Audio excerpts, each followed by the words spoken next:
ਸ਼ਲੋਕ ਪਉਣ ਗੁਰੂ ਪਾਣੀ ਪਿਤਾ ਮਾਤਾ ਧਰਤੁ ਮਹਤੇ। ਦਿਵਸ ਰਾਤ ਦੋਏ ਦਾਈ ਦਾਇਆ ਖੇਲੇ ਸਗਲੇ ਜਗਤ। ਚੰਗਿਆਈਆਂ ਬੁਰਿਆਈਆਂ ਵਾਚੇ ਧਰਮ ਹਦੂਰ। ਕਰਮੀ ਆਪੋ ਆਪਣੀ ਕੇ ਨੇੜੇ ਕੇ ਦੂਰ। ਜਿਨੀ ਨਾਮ ਧਿਆਇਆ ਗਏ ਮਸਕਤ ਘਾਲ। ਨਾਨਕ ਤੇ ਮੁਖ ਉਜਲੇ ਕੀਤੀ ਛੁੱਟੀ ਨਾਲ। ਜਿਨੀ ਨਾਮ ਧਿਆਇਆ ਗਏ ਮੁਸਕਤ ਘਾਲ। ਨਾਨਕ ਤੇ ਮੁਖ ਉਜਲੇ ਕੀਤੀ ਛੁੱਟੀ ਨਾਲ। ਗੁਰੂ ਨਾਨਕ ਦੇਵ ਜੀ ਮਹਾਰਾਜ ਦੀ ਪ੍ਰਥਮ ਰਚਨਾ ਜਪਜੀ ਸਾਹਿਬ ਸ਼ਲੋਕ ਤੋਂ ਆਰੰਭ ਹੋਈ ਔਰ ਸ਼ਲੋਕ ਤੇ ਸਮਾਪਤ ਹੋਈ। ਜਪਜੀ ਸਾਹਿਬ ਦਾ ਪ੍ਰਥਮ ਸ਼ਲੋਕ ਆਦਿ ਸੱਚ ਜੁਗਾਦ ਸੱਚ ਐਬੀ ਸੱਚ ਨਾਨਕ ਹੋਸੀ ਵੀ ਸੱਚ, ਇਹ ਉਪਕਰਮ ਸੀ। ਜਪਜੀ ਸਾਹਿਬ ਦਾ ਅਖੀਰਲਾ ਸ਼ਲੋਕ ਪਉਣ ਗੁਰੂ ਪਾਣੀ ਪਿਤਾ ਮਾਤਾ ਧਰਤ ਮਹਤ, ਇਹ ਉਪ ਸੰਗਾਰ ਬਣ ਗਿਆ। ਸਮਾਪਤੀ ਦੀ ਉਪਮਾ ਉਹ ਆਰੰਭਤਾ ਦੀ ਉਪਮਾ। ਗੁਰੂ ਘਰ ਵਿੱਚ ਸਿੱਖ ਜਗਤ ਵਿੱਚ ਕਰੀਬਨ ਹਰ ਦੀਵਾਨ ਦੀ ਸਮਾਪਤੀ ਤੋਂ ਬਾਅਦ ਇਸ ਸ਼ਲੋਕ ਦੇ ਪੜ੍ਹਨ ਦੀ ਵੀ ਮਰਿਆਦਾ ਰਾਹਿਜ ਹੋਈ ਔਰ ਥਾਂ ਥਾਂ ਤੇ ਇਹ ਪੜ੍ਹਿਆ ਜਾਂਦਾ ਹੈ। ਇਸ ਪਾਵਨ ਪਵਿੱਤਰ ਸ਼ਲੋਕ ਦੇ ਵਿੱਚ ਗਿਆਨ ਦਾ, ਧਿਆਨ ਦਾ, ਧਰਮ ਦਾ, ਮਨੁੱਖਤਾ ਦਾ ਸਾਰੇ ਦਾ ਸਾਰਾ ਸਾਰ ਗੁਰੂ ਨਾਨਕ ਦੇਵ ਜੀ ਮਹਾਰਾਜ ਨੇ ਵਰਣਨ ਕਰ ਦਿੱਤਾ ਹੈ। ਆਪ ਪ੍ਰਥਮ ਇੱਥੋਂ ਆਰੰਭ ਕਰਦੇ ਨੇ, ਪਉਣ ਗੁਰੂ ਪਾਣੀ ਪਿਤਾ ਮਾਤਾ ਧਰਤੇ ਮਹਤ। ਤਿੰਨ ਹੀ ਰਿਸ਼ਤੇ ਜਗਤ ਦੇ ਸਿਰਮੌਰ ਨੇ ਔਰ ਇਹਨਾਂ ਰਿਸ਼ਤਿਆਂ ਤੋਂ ਬਾਅਦ ਹੀ ਬਾਕੀ ਦੇ ਰਿਸ਼ਤੇ ਚੱਲਦੇ ਨੇ। ਗੁਰੂ ਦਾ ਰਿਸ਼ਤਾ, ਮਾਤਾ ਦਾ ਰਿਸ਼ਤਾ ਤੇ ਪਿਤਾ ਦਾ ਰਿਸ਼ਤਾ। ਅਗਰ ਮਾਂ ਬਾਪ ਨਹੀਂ तो बाकी रिश्तियां दा जन्म नहीं आउंदा। फिर पुत्र किथे, भैणा किथे, भरा किथे, पोतरे किथे। मूल ते मां बाप ने। इसी तरीके नाल अध्यात्मक दुनिया दे सिरमौर है गुरु। अगर गुरु ही नहीं तो बाकी रब गुण किथे, आनंद किथे, सहज किथे, शीतलता किथे। और जे मां बाप नहीं तो शरीर किथे या पुत्र पोतरे ते बाकी दा परिवार किथे। तो समुचे परिवार दा, संसारिक परिवार दा जैसे मूल है माता पिता, तैसे आध्यात्मिक परिवार दा सिरमौर है गुरु। जिहदे मां बाप दी कोई होंद नहीं बन सकी, दरअसल अजे उसदी भी होंद नहीं बनी। ते जिसदी गुरु दी होंद नहीं बनी, अजे जिन्हें गुरु ही नहीं धारण कीता, मुश्किल है अध्यात्मक गुण उसकी झोली दे चौन।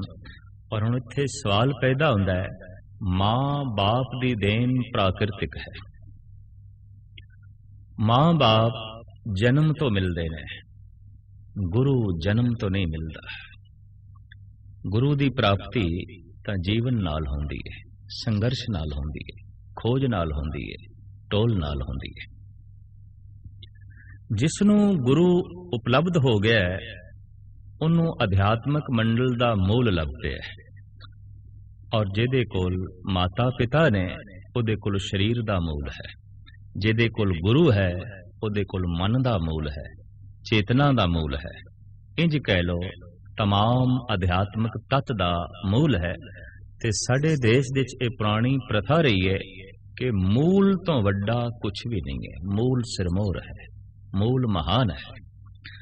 तो शरीर दा मूल चूंकि मां बाप ने, तो आद काल तो लोकी मनुखता साडे देश दे मां बाप दे कदमां ते मस्तक रखदी आई है, मां नू मत्था टेकदी आई है, पिता नू सजदा करदी आई है, क्योंकि मूल तो वड्डा कुछ ही नहीं। जे जड़ा ही नहीं ते डालियां किथे, जे जड़ा ही नहीं ने ते फुल ते फल किथे। मूल वड्डा है, मूल महान है। और धार्मिक दुनिया विच गुरु पूज है, गुरु महान है, गुरु समर्थ है, क्योंकि गुरु ही नहीं तो फिर परम रस किथे, नाम दा रस किथे ते परमात्मा दा अनुभव किथे। तो जैसे संसार दी सारी सिरजना मां बाप तो आरंभ होंदी है, धार्मिक दुनिया दा सारा आनंद गुरु तो चलदा है, गुरु तो मिलदा है।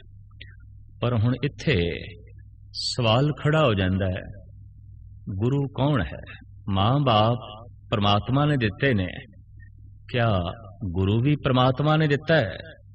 सतगुरु दा श्लोक तो कुछ ऐसा ही कह रहा है, गुरु भी परमात्मा दी देन है, जैसे कि मां बाप परमात्मा दी देन है। तो इस जीवन विच पावन जो है गुरु है, पानी पिता है, धरती मां है। इसका निखेड़ा इस तरीके नाल करना पेगा कि बोलण नाल संबंध जुड़ते ने ते पवन करके असी बोलते हैं, देही माटी बोले पौन। पौन ही नहीं ते बोलना नहीं, ते जे बोलना ही नहीं ते संबंध ही नहीं। बोल के संबंध जुड़ते ने संसार नाल, बोल के ही संबंध जुड़ते ने निरंकार नाल, परमात्मा नाल। जो जिस व्यक्ति नाल जितनी लंबी चौड़ी बोल चाल रखता है, उस बोल चाल तो अंदाजा लग जाता है इत्थे उतना ही गूढ़ा ते लंबा संबंध है। ते जो जितना ज्यादा जप करी जा रहा है, जो जितना ज्यादा बाणी बोली जा रहा है, जो जितना ज्यादा भजन गायन कीती जा रहा है, शब्द गायन कीती जा रहा है, बोली जा रहा है, उसदे बोलण नाल उतना ही परमात्मा नाल गूढ़ा संबंध जुड़ जाता है, गूढ़ा रिश्ता जुड़ जाता है। पर चूंकि बोलना पवन करके है, इस वास्ते गुरु नानक देव जी महाराज कहते ने पवन गुरु है, ते बोलन हार परम गुरु एही। परम गुरु एही बोलन वाला है। ते कौन बोलदा है? देही माटी बोले पवन। तत्तां दे चों ए तत्त पवन सिरमौर है। फिर पानी पिता माता धरत महत, मां की रकत पिता बिंद धारा। पिता दा पानी, माता दी मिट्टी। पानी मैला माटी गोरी, इस माटी की पुतरी जोड़ी। गिरवी मिट्टी खून, भाव मां दा खून ते मिंज ते पिता दा पानी। और इस तरीके नाल पवन दा सुमेल, इस शरीर दी बनतर। शरीर दे च पवन गुरु, शरीर दे च पानी पिता, और शरीर दे च जो धरती दा हिस्सा है ये मां है। उंज भी आदि काल तो साडे देश दे धरती नू माता ही कहंदे आए ने, और देश नू मातृभूमि कहंदे आए ने। ये मां है, ये धरती मां है। जिथे मनुख दा जन्म होया उत्थों दी धरती मां है। ऐसा क्यों आख्या गया? दरअसल जो मनुख दा ये ढांचा है, अगर इसनों पूर्ण तौर पे देखिए, जो बुढ़ा है कुछ दिन पहले जवान सी, जो जवान है कुछ दिन पहले बच्चा सी, जो बच्चा है कुछ दिन पहले मांस दा लोथड़ा सी, जो मांस दा लोथड़ा है कुछ दिन पहले बिंद सी, जो बिंद है कुछ दिन पहले खून सी, जो खून है कुछ दिन पहले खुराक सी, जो खुराक है कुछ दिन पहले मिट्टी सी। मिट्टी मूल है शरीर दा। तो मिट्टी यात्रा ते चली, मिट्टी विचों निकली खुराक, खुराक तो ही खून बनया। अगर कोई खुराक ना खाए खून कित्थों बनेगा? तो मिट्टी विचों निकली खुराक, खुराक तो बनया खून, खून तो बनया बिंद, बिंद तो बनया मांस दा लोथड़ा, ते मांस दे लोथड़े तो ही बनया बच्चा, फिर जवान, फिर बुढ़ा, ते बुढ़ा फिर मिट्टी दे च मिट्टी। कबीर धूल सकेल के उड़िया बांधी दे, दिवस चार को पेखना अंत खे की खे। तो शरीर दा मूल तत्व ये धरती है और इस धरती दे इस मिट्टी दे पानी है ताकि इस मिट्टी दे हरकत होवे ते पानी ते मिट्टी दा संबंध जोड़ के रखे है पवन ने। तो जुड़ा संबंध जोड़े ते गुरु है। शरीर दे प्राणा ने श्वासा ने पवन ने बकायदा संबंध जोड़ के रखे है सारे तत्तां दा। इस वास्ते तत्तां दे चों ये गुरु है। बाहरली दुनिया दे च गुरु परमात्मा नाल संबंध जोड़ के रखदा है, आत्मा नूं परमात्मा नाल जोड़ के रख देंदा है। इस वास्ते ओ शब्द जिदे बोलदियां आत्मा परमात्मा नाल जुड़ जाए वो गुरु है। शब्द चाहे ओ बोलीए जिदे नाल संसार दे जोड़ जुड़दे न या ओ बोलीए जिदे नाल निरंकार दे जोड़ जुड़दे न, आखिर शब्द दी उत्पत्ति पवन तो ही होवेगी।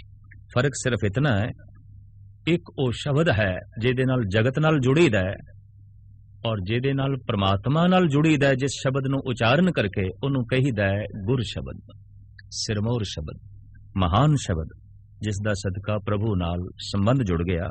तो महाराज कहंदे ने चूंकि बोलना पवन करके है, पवन गुरु है और ये पानी पिता है, ये धरती मां है, इस शरीर दे गुरु विराजमान है, माता विराजमान है, पिता विराजमान है और इस ढंग नाल इस शरीर दी सिरजना हुई, रचना हुई। महाराज कहंदे ने दिवस रात दोए दाई दाया खेले सगल जगत। ये दिन ते रात खिडावे ने, दाई है, दाया है। आखिर जो कुछ भी असी करदे हां दिन दे अंदर करदे हां, रात दे अंदर करदे हां ते दिन रात दे च ही ये जगत दे जीव खेडदे ने। रात नूं विश्राम करदे ने, दिन नूं धंधा करदे ने, चोग चुगदे ने, रिज़क लभदे ने। गरज के दिन ते रात मनुख नूं अपने विच उलझाई रखदे ने। खिडावे दा कम की है? बच्चे दा मन परचाई रखना, बच्चे नूं उलझाई रखना, बच्चे नूं खेड दे च लीन रखना। तो ये दिन ते रात दोवें खिडावे ने। दाई लोरी दे के बच्चे नूं सुला देंदी है, दाया खिडावा दिन भर खिडौणियां नाल बच्चे नूं खिडांदा है। तो दिन दाया है, खिडावा है और रात दाई है। ये मिठी लोरी दे के जीवां नूं सुला देंदी है। पशु पंखी मनुख कायनात दा जर्रा जर्रा सो जांदा है और दिन खिडावा है। हर पासे मनुख भजदा है, दौड़दा है, जीव भजदे ने, दौड़दे ने और ये सारा दिन अपना यही हरकत दे मनुख रहिंदा है। कदी इस पासे जा, कदी उस पासे जा, कदी कुछ कर, कदी कुछ कर। ये सारी हरकत चूंकि दिन दे अंदर है तो साहिब कहंदे ने दिन खिडावा है ते विश्राम रात नूं है। इस वास्ते रात दाई है। इते निंद्रा दी मिठी लोरी ही जो ऐसी देंदी है कि सारी कायनात नींद दी आगोश दे चली जाती है। इस वास्ते साहिब कहने दिन ते रात दाई ते दाया ने खेले सगल जगत। इहदे च ही तमाम जगत दे जीव खेड रहे ने, विचर रहे ने। चंगियां आईयां बुरियां आईयां वाचे धर्म हदूर। हुण जीवां दियां जिहड़ियां चंगियाईयां ने ते बुराइयां ने, ये धर्म दी हजूरी दे वाचियां जांदियां। ऐसा नहीं कि जो बुरा कर छड़िया है कर छड़िया, करके छड़िया नहीं, करके कोल है। चंगियाई कीती है करके छड्डी नहीं, वो कोल है, ओदा सूक्ष्म हिस्सा कोल है, ओदे संस्कार कोल ने। ते ये धर्म दे द्वार दे पढ़े जाणगे। धर्म परमात्मा अकाल पुरख दे द्वार ते पढ़े जाणगे। भाव उस अकाल पुरख दा ऐसा एक नियम है कि मनुख जो कुछ करदा है उन्होंने वाचिया जांदा है ते उहदे मुताबिक ही जीवन रेखा अगे दी तोरी जांदी है। तो साहिब कहंदे ने चंगियां आईयां बुरियां आईयां वाचे धर्म हदूर। करमी आपो अपनी के नेड़े के दूर। हुण ऐसे कर्म जिन्हां दे ते बुराई दी मोहर लगी हुई है वह मनुख दूर चला गया। ऐसे कर्म जिन्हां दे ते नेकी दी मोहर लगी हुई है परमात्मा दे नेड़े चला गया। मनुख नूं वेख के असी अंदाजा ला सकते हैं अगर इहदे आमाल शुभ ने, इहदे कर्म शुभ ने तो ये बंदा परमात्मा दे निकटवर्ती है, ये बंदा अकाल पुरख दे नेड़े है। सानू कई दफा उस नाल याराना गणना पैंदा है जो किसी बादशाह दे नेड़े है, हुक्मरान दे नेड़े है, ते असी उसनू मान सन्मान देंदे हां भी ये ते राजे दे नेड़े है, ये ते हुक्मरान दे नेड़े है। जगत उसका भी सन्मान करता है जो हुक्मराना दे महान हुक्मरान परमात्मा दे नेड़े होवे। राजियां दे महाराजे उस परिपूर्ण परमात्मा दे नेड़े जो चला जाए उसका भी सन्मान होंदा है, उहदी भी मान प्रतिष्ठा होंदी है। तो साहिब कहंदे कौन नेड़े है जिहदे कोल चंगियाइयां ने, और कौन दूर है जिहदे कोल बुराइयां ने। दूरी दुख है, नेड़ा सुख है, दूरी नरक है, नेड़ता स्वर्ग है, दूरी अंधकार है, नेड़ता प्रकाश है। कोई मनुख जितना भी परमात्मा तो दूर चला जाएगा उतना ही घुप अंधेरे चले जाएगा, और अंधेरे दे सिवाय भटकना तो होर कुछ भी नहीं, तलियां मलन तो इलावा होर कुछ नहीं। जो मनुख जितना नेड़े नेड़े परमात्मा दे होंदा जाएगा प्रकाश दी दुनिया दे प्रवेश करता जाएगा। यह इंज कहो कोई जितना अग दे नेड़ा होंदा जाएगा अग उतनी उसनों झलसांदी जाएगी, तपांदी जाएगी। ते जो जितना हिमालय पर्वत दे नेड़े होंदा जाएगा शीतल होंदा जाएगा, ठंडा होंदा जाएगा। जो जितना बगीचे दे नेड़े होंदा जाएगा मुअत्तर होंदा जाएगा, ते जो जितना गंदगी दे ढेर दे नेड़े होंदा जाएगा आखिर उत्थों दी बदबू दे नाल अपने दिल दिमाग नूं खराब कर बैठेगा। एक कुंठित वातावरण विच ओ फसेगा और दब के चीखेगा, औखा होवेगा। परमात्मा दे नेड़े होना सुंदर बगीचे दे नेड़े होना है, परमात्मा दे नेड़े होना सुख ते आनंद दे नेड़े होना है, और दूर होना अंधकार दे च भटकना है, दूर होना नरक है। तो दरअसल ऐसा भी देखा गया है कि जो परमात्मा तो दूर है किसी हद तक सब तो दूर हो जाता है। उहदी नेड़ता मां नाल भी नहीं होवेगी, उहदी नेड़ता पिता नाल भी नहीं होवेगी, उहदी नेड़ता पुत्रा नाल भी नहीं होवेगी, उहदी नेड़ता भरावां नाल भी नहीं होवेगी, उहदी नेड़ता पड़ोसियां नाल भी नहीं होवेगी, प्रांत वासियां नाल नहीं होवेगी, देश वासियां नाल नहीं होवेगी। क्यों कि जो मूल मरकज तो दूर है वो सब तो दूर हो जाता है। जैसे जो दरखत दी जड़ां तो दूर है वो दरखत तो भी दूर है, ते जो मूल केंद्र मरकज परमात्मा तो दूर है सब तो दूर है। इस तरह दे पिता दा कोई भरोसा नहीं कीता जा सकता कि बच्चियां नाल इंसाफ करेगा जो परमात्मा तो दूर है, और इस तरह दे भरा दा की भरोसा जो परमात्मा तो दूर है। यकीन जानो ओ भरा भरा दे भी नेड़े नहीं, ओ पिता पुत्रां दे नेड़े नहीं, ओ पति पत्नी दे नेड़े नहीं है, और ओ पत्नी पति दे नेड़े नहीं है। नास्तिकता दे घुप अंधकार दे डुब के यूरोप ने ते होर अन्य देशां ने तजर्बा करके वेख लिया है कि परिवार बिखर गए ने, भरा भरा तो दूर हो गए, बच्चे माँ बाप तो दूर हो गए, माँ बाप बच्चियां तो दूर हो गए, और इतनी दूरी कि नेड़ता दिखाई नहीं देंदी। कारण की है? दरअसल जो मूल तो दूर हो गया वो डालियां तो भी दूर हो गया, जो जड़ां तो दूर हो गया वो पत्तियां तो भी दूर हो गया, जो परमात्मा तो दूर हो गया वो जगत तो भी दूर हो जाता है, जो निरंकार तो दूर हो जाए वो संसार तो भी दूर हो जाता है। कौन नेड़े है ते किहदी नेड़ता दे उत्ते भरोसा कीता जा सकता है? दरअसल जो परमात्मा दे नेड़े है। शेख सादी ईरान दे प्रसिद्ध सूफी संत दा कहना है कि खुदा तरस बायद अमानत गुजार, जिहदे कोल धन दी, असमत दी, इज्जत दी, परिवार दी, मुल्क दी या कौम दी अमानत रखनी है, वेख लेना उसका खुदा तरस होना बड़ा लाजमी है। अगर वो खुदा दे नेड़े नहीं तो अमानत विच खयानत कर देगा। जो असमत उसनू सौंपी है वो सही सलामत नहीं वापस लौटन लगे। जो दौलत उसनू सौंपी है वो खयानत होवेगी।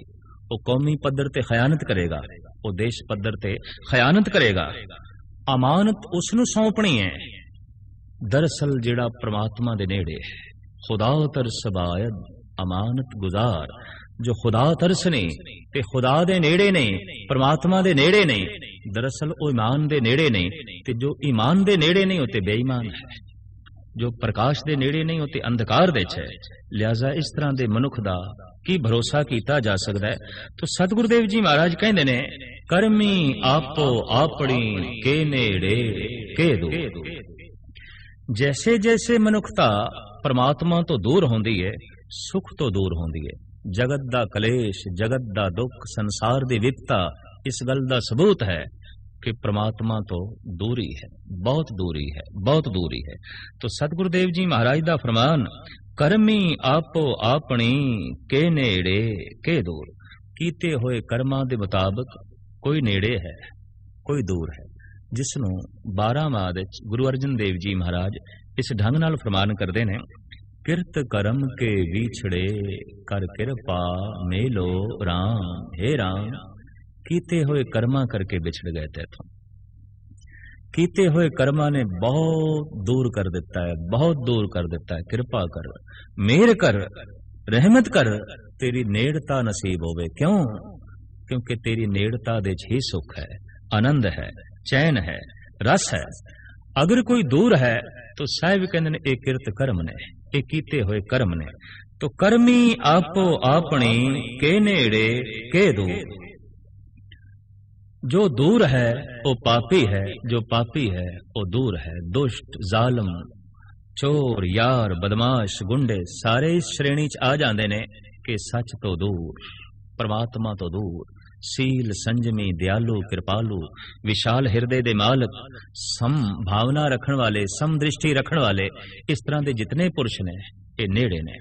अजोके संसार नूं वेख के कहना पैंदा है कि ये संसार जो कलयुग बन गया, ये संसार जो नरक बन गया, केवल सच दी दूरी दे करके, केवल परमात्मा दी दूरी दे करके। तो साहिब कहंदे ने कीते हुए कर्मा करके कोई नेड़े है, कोई दूर है। कर्मी आपो आपनी के नेड़े के दूर। जिन्नी नाम ध्याया गए मुशक्कत घाल।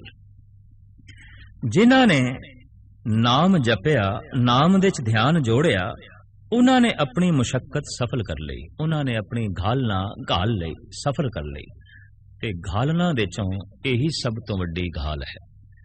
अगर कोई संसारिक पद्धर दे सफल भी हो गया है तो साहिब कहते हैं उसकी घालना सफल नहीं हुई। दरअसल जो आध्यात्मिक पद्धर दे सफल हो गया है, और कौन सफल होया है? जिन्हें नाम दे ध्यान जोड़ लिया है, जिन्हें शब्द दे सुरत जोड़ लईए। जिसने भी जोड़ लईए, महाराज कहते घालना घाल ली, उसने मुशक्कत सफल हो गई। मेहनत दा फल उसनों मिल गया। किसनों? जिसने भी नाम दिहाया है भाव, जिसने भी शब्द दे सुरत जोड़ी है, जिसने भी नाम दे ध्यान जोड़े। आखिर धर्म धुन ते ध्यान दी साधना है, शब्द ते सुरत दी साधना है। ते सुरत शब्द दे जुड़ गई, मानो जगत दियां तमाम घालना उन्हें घाल लईयां। सफलता ओदी झोली दे आ गई। जिन्नी नाम ध्याया गए मुशक्कत घाल। इनू मुशक्कत क्यों आख्या, मेहनत क्यों आख्या? दरअसल जितनी भी घालना जगत दी घाली है, उस तो भी करोड़ा गुणा औखी है ये घालना कि कोई मनुख अपनी सुरत नूं शब्द नाल जोड़े। बहुत वड्डी घालना है। वाहिगुरु वाहिगुरु दी धुन अलाप के उसे धुन दे कोई ध्यान जोड़े, इस तो वड्डी होर कोई साधना नहीं, इस तो वड्डी होर कोई घालना नहीं। और ये बहुत वड्डी मेहनत है, बहुत वड्डी मेहनत है। सब तो वड्डी मेहनत है तो इसका फल भी सब तो वड्डा है। चूंकि ये मेहनत महान है, इसका फल भी महान है। तो प्रश्न खड़ा होगा, ये जो नाम जपना है, इतनी वड्डी जो है साधना है, मेहनत है, इसका फल की है? इसका फल है परमात्मा। ते परमात्मा फल कैसा है? परम आनंद, परम रस, परम सुख, परम शांति, परम हलेमी, ते समूह गुणा दा सार। तो साहिब कहंदे ने जिन्नी नाम ध्याया गए मुशक्कत घाल। नानक ते मुख उजले केती छुट्टी नाल। जिन्हां ने सुरत नाम दे च जोड़ी, जिन्हां ने नाम जपिया, जिन्हां दी घालना सफल होई, दरअसल मुख उन्हां दे ही पवित्र ने। पानी दे नाल मुख नहीं पवित्र हुंदा। साबन, पाउडर इत्यादि मलण दे नाल मुखड़ा पवित्र नहीं हुंदा। अंदर दा क्रोध मुखड़े ते प्रगट होंदा है, अंदर दी नफरत मुखड़े ते प्रगट होंदी है, अंदर दी वासना मुखड़े ते प्रगट होंदी है, अंदर दा झूठ मुखड़े ते प्रगट होंदा है। पानी नाल मुखड़ा धोता है लेकिन मुखड़े ते झूठ प्रगट हो रहा है, मुखड़े ते क्रोध प्रगट हो रहा है, मुखड़े ते काम प्रगट हो रहा है, मोह प्रगट हो रहा है, अहंकार दी प्रदर्शनी हो रही है मुखड़े दे राहीं, अखां दे चों, मत्थे दी तीवड़ियां दे राहों। समूह इसदा मस्तक दस रहा है, ये हंकारी है, ये क्रोधी है, ये वासना दे च ग्रसिया होया है। तो इस तरीके दा जिहड़ा अपवित्र मुखड़ा है ते अपवित्र भाव जो मुखड़े ते प्रगट हो रहे ने, ये पानी नाल धो के नहीं दूर कीते जा सकते। महाराज कहते ने ये ते नाम जपण नाल ही मुखड़ा अपवित्र होंदा है। तो जैसे कोई नाम दे सुरत जोड़दा है, शब्द दे सुरत जोड़दा है, उसदा मुखड़ा इतना पावन, मुखड़े ते ही हलेमी प्रगट होंदी है, मुखड़े ते ही सच प्रगट होंदा है, मुखड़े ते ही समदृष्टि प्रगट होंदी है, मुखड़े ते ही संतोख प्रगट होंदा है, जिसनों मेरे पातशाह कहते ने गुजड़ा लद्धम लाल मत्थे ही प्रगट थिया। एक गुप्त लाल लभ्या है जो मस्तक ते प्रगट हो गया है। तो साहिब कहते जिन्नी नाम ध्याया गए मशक्कत घाल, नानक ते मुख उजले केती छुट्टी नाल। जिन्हां ने नाम जपिया उन्हां दे ते मुख उजले होए, पर उन्हां दा सदका होर भी कईयां दे झूठ दे बंधन टुट गए, और केती छुट्टी नाल होर भी कईयां दी बंद खलासी हुई। जिवें किसे ने अपने कपड़ियां नूं सेंट लाया है ते ठीक है, उन्होंने ते खुशबू आ रही है, पर उहदे कोल भी जिहड़ा बैठ जाता है उन्होंने भी खुशबू मिल जाती है। जिन्हें नाम जपिया है रास्ते उन्होंने मिल रहा है, आनंद ते उन्होंने मिले है, पर उहदे कोल भी जिहड़ा बैठ जाता है उन्होंने भी कोई मस्ती मिल जाती है, उन्होंने भी कोई सुरूर मिल जाता है। ये हकीकत है, बहुत वड्डी जो है सच्चाई है। इस वास्ते नाम रसियां दी संगत विच बैठण दी सानू ताकीद कीती गई है, ते नाम रसियां दी संगत विच बैठ के मनुख नूं नाम जपण दी प्रेरणा मिल जाती है। भी इन्हें सेंट लाया और ये मुअत्तर होया होया है, मैं भी लावां, मैं भी अतर लावां, मेरे विचों भी खुशबू प्रगट होवे। तो इस ढंग की प्रेरणा भगतां तो मिल जाती है, संतां तो मिल जाती है। साहिब कहंदे ने उन्हां दे ते मुख उजले ने जिन्हां ने नाम जपिया है, पवित्र ने, पावन ने, पर इन्हां पवित्र मुखड़ियां करके होर भी कई पवित्र मुखड़े हो गए, होर भी कईयां दे झूठ दे बंधन टुट गए, दुख दे बंधन टुट गए, और उन्हां दी झोली सुख दे नाल भर गई। ये जपजी साहब दा आखिरी श्लोक मोर, जिहदे च धर्म, गुरबाणी, सभ्यता, इंसानियत दा सार साहिब श्री गुरु नानक देव जी महाराज ने वर्णन कर दिता है। सतगुरु रहमत करन कि हर मनुख दी जपजी साहब नूं सुन के, अर्थ विचार नूं सुन के जपण दी भावना पैदा होवे, ते हर मनुख दी ये घालना गुरु नानक देव जी महाराज सफल करन।